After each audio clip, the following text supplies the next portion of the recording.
ꯏꯔꯤꯕ ꯃꯈꯩ ꯂꯣꯏꯅꯥꯏꯗꯕ ꯈꯜꯂꯤꯕ ꯃꯈꯩ ꯂꯣꯏꯈꯝꯗꯕ ꯅꯧꯅ ꯈꯣꯡꯗꯥꯔꯛꯂꯤꯕ ꯑꯏꯕ ꯑꯏꯕꯤꯁꯤꯡꯒꯤ ꯊꯃꯣꯏꯗ ꯃꯌꯣꯜ ꯆꯣꯡꯂꯛꯅꯕ ꯁꯥꯍꯤꯇ꯭ꯌ ꯄꯨꯗꯤꯟꯒꯤ ꯄꯨꯀꯩ ꯆꯥꯎꯈꯠꯅꯕꯒꯤ ꯊꯧꯒꯜ ꯇꯧꯖꯕ ꯄꯥꯟꯗꯝꯗ ꯄꯥꯡꯊꯣꯛꯆꯕ ꯊꯧꯔꯝ ꯁꯩꯔꯦꯡꯏꯁꯤ ꯑꯏꯕ ꯊꯤꯁꯤ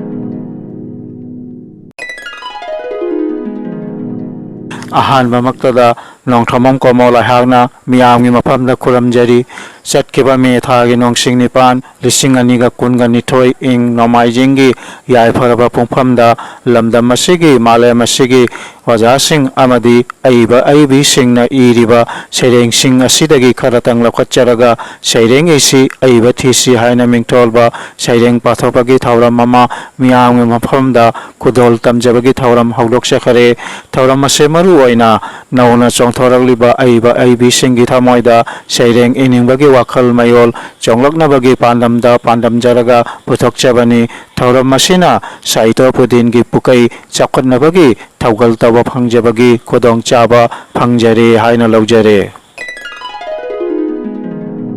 ngasi ingkumja lisingani ga kunmanga marstagi nongsing 13 nomaijing nomitki yaifaraba pungpamda apunba poramlan marup Assam Hojai registration number 265 ke makhada APM Lairemi channel na pangthok chariba sairengi si aibati si tauramasigi marfu 13 chuba tangkak ki saireng pathopagi tauramasida shubna saireng manga khak khangkat chaduna miyamgi mafamda khudol tamjari पांथोक्तुना लाक्चरीबा सैरेंगिसी अइबथिसी तौरमसिगी मरफु 13 सुबा तांकक्की सैरेंग पाथोकपगी तौरमसिदा अहानबगी सैरेंग ओइना लखच्चरे आसामगी हैलाकांदी पनागी मनुंगचना लैरिबा लहेउपोक्पी माधवपुरगी ओजा Haobam अतोंबगी सैरेंग Imangi बुंगो आइना मिंथोलबा सैरेंग असे सैरेंग असिबु पाथोक्तुना अहंजरीबा नोंथोनबम कमल इसामक Imangi Ibungo Imangi पाड़ी कोरोंगानबा Imangi फिजिगी लन्निये lynching पुरेन ओइगदबनी Shiv Mahadev गुमना Shiv किरोइदबनी वीर Tikendrajit गुमना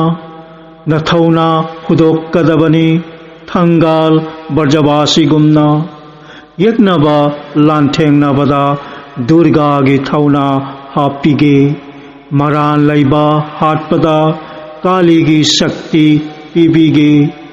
Yaren नंगबु फाबा Lhakpa नमांगदा मूर्ति ओइना लेबलद्रसु नतुंगदा नमी ओइना लोइनगनिये वहंग मरे थांगलकपदा लैतोंदा सरस्वती फमनगे वरौ सिंधु उरकपदा तुंगी मिरोना सोनाहंसी निंगतंबा मणिपुर सक्तमदा मालेम सिन्ना खंगहंसी लोइजरे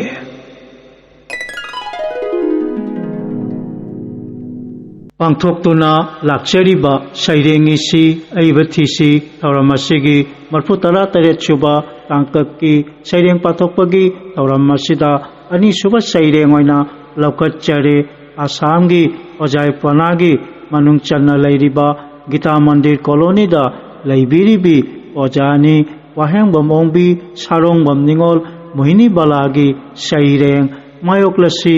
आइना मिंथोंलबा सैरेंग असे ओजानी वाहेंगबम ओंबी सारोंगबम निंगोल मोहिनी बाला इंग्राजी चहिरोल 1994 जोरहाट पनागी मनुंगचना लैरिबा इताबोर हाइना खंगनरिबा मफम मसिदा ओई पंथौगी मिंगना सारोंगबम ओरेंद्रो हाइना कवी मपुरोइबगी मिंगना वाहेंगबम बिगदावती कवी महिगी थांगना ग्रेजुएट अमसुंग बीएड नि दक्षिणोजाय हाई स्कूल की पोथारबा असिस्टेंट टीचर अमनी ओजानीगी सैरेंग असे आसाम मितैरोल हिरम ओजा लुप्तिना इंग्राजी चहिरोल चत्रामापनगा मरफु तरा निथोय मार्च थागी नोंसिंग अमदा थाक तरेत की दमक होंखिबा तमना लाइरिक फिदम लाइरिक अहम सुबदा होंदोखरबा सैरेंग अमनी सैरेंग असिबु पाठोक्तुना ताहनबिरिबि तावरेमोंबि नोंथोमम निंगोल नोंमाय लाइसना मायोकनसी जीवसिंगदगी अथोइबनी मियोइबगी मपोकसे पुइना कया तौरकपनी सेमलिबनी ताइबंगसी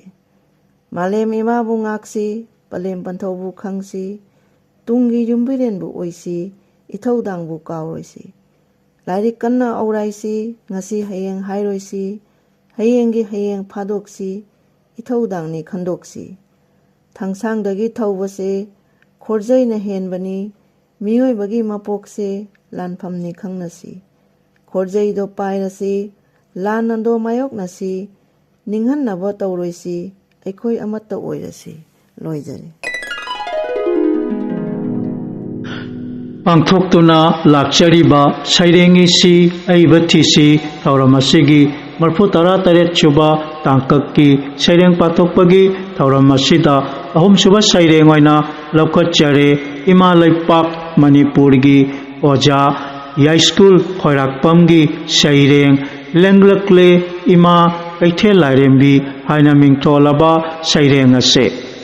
असे इंग्राजी चहिरोल लिसिंग अनिगा तरागा निथोइगी अक्टूबर थागी नोंसिंग तरा तरे तरा निपान तरा मापन नुमित हमनी चुपना पांथोखिबा इमा कैथेल लाइरेंबी लाइसंग संगाबा थौरमदा फोंखिबा निंगसिंग चेफोंग सोबेनारदा फोंदोखरबा सैरेंग अमनी सैरेंग असिबु पाथोक्तुना ताहनबिरिबा नोंथोनबम माइपाक्सना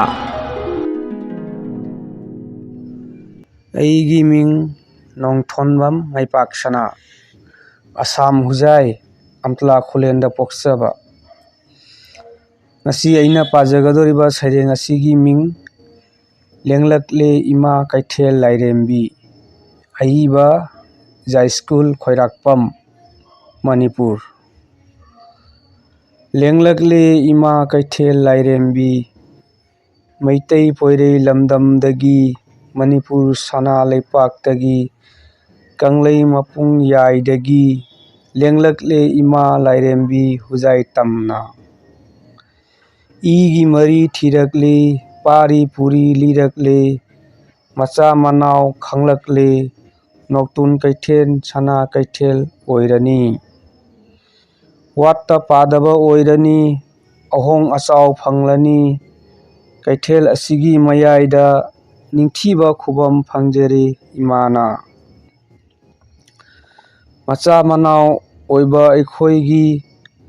तौजरनी थौगल नुमित खुदिंगी इमागी थाई थाइना ममांगई कंगलई मैतई लेपाक से पिकपदगी पिकलबा कैथेल पिट्रुकांग ओइरंबनी चनुरा ओइबा सिंगतगी ओइबा कैथेल पिकतकना चेंगतकना लाइगी कैथेल लाइरेंबी इमागी लाइसंग ओइना खोंगुप खुरुम फावना तोंगदना लाइसंग चंगबगी मवोंगदा कयादा हंगोइना कीजना हमलमी सनागी सक्तम लांखिदे लुपागी सक्तमसु लौखिदे अचंबा मितम अमा ओइरंबनी इमादी अदुबु कंगलई मपुंग याइदगी पिसाताव खुदहैबना सेंगजेंगी सक्तम लांगबिरे कैथेल लाइरेंबी इमागी थौगलदा ख्वांगदा ख्वांगजेट कोकता कोकसेट थांगदुना थौगल फंगजरनी हुजाई चनु निंगोल सिंह साकुबिबा ननकुबिबा लाइरेंबिनी इमादी तयेत की सेंजा ओंदेन फम ओइनदी सेंजाव मयेंग तारारोय लैबा योनबा अनीगी जोनबा मीगिसु तोंजबा लैबा मीगिसु कानाबा ओइरनी हुजाय नौतुन कैथेल लेंगलगले इमा कैथेल लाइरेंबी लोइजरे पांथोक्तुना लाक्चरीबा सैरेंगिसी अइबथिसी थौरम असिगी मरफु तरातरेत सुबा तांककी सैरेंग पाथोक्पकी थौरम असिदा मरी सुबा सैरेंग ओइना लौखटचरे आसामगी होजाय कौवा पनागी मनुंग चन्ना लैरिबा बिष्णुपुर खुलेंदा लैबिरिबा ओजा वांखैमयुम नीलसिंहगी सैरेंग मालेम इमा पृथिवी हाइना मिंथोलबा सैरेंग असे सैरेंग असिबु पाथोक्तुना तहनबिरिबा विष्णुलालपम इबुंगो चौ शर्मा मालेम इमा पृथ्वी करो थाना खोंगलोय तंबी बना मंगाल सावना ताजरीबी नामीबा मलंग सुपना सिटपना नोंगी चरोंग हौजरीबी इपाक इथक कया थौगंदुना प्रकृति लेकोन योक्चबी महादेश कया थोकना नाकोना कंगलई कया पुथोकचबी इमागी पोथोक उहई वाहिना जगत की जीवा नाकोनबी उमंग वमंग कया लैजबना सेकलाना जगोई तमजरी जगत जननी कैथेल लैबना अचा अथक फंगहल्लिबी थनुंग द थुपना मनी थमदुना लन थुम कया लैजरीबी ngarang nahan ngasi su nachana langjaba kya ngakpibi mangda leiriba mawong kayana imagi thaujal ngaijebi koro numit nongja anganbada miyoina leisa sokjabi khurumjai khuya khada kok nona he malem ima prithibi loijare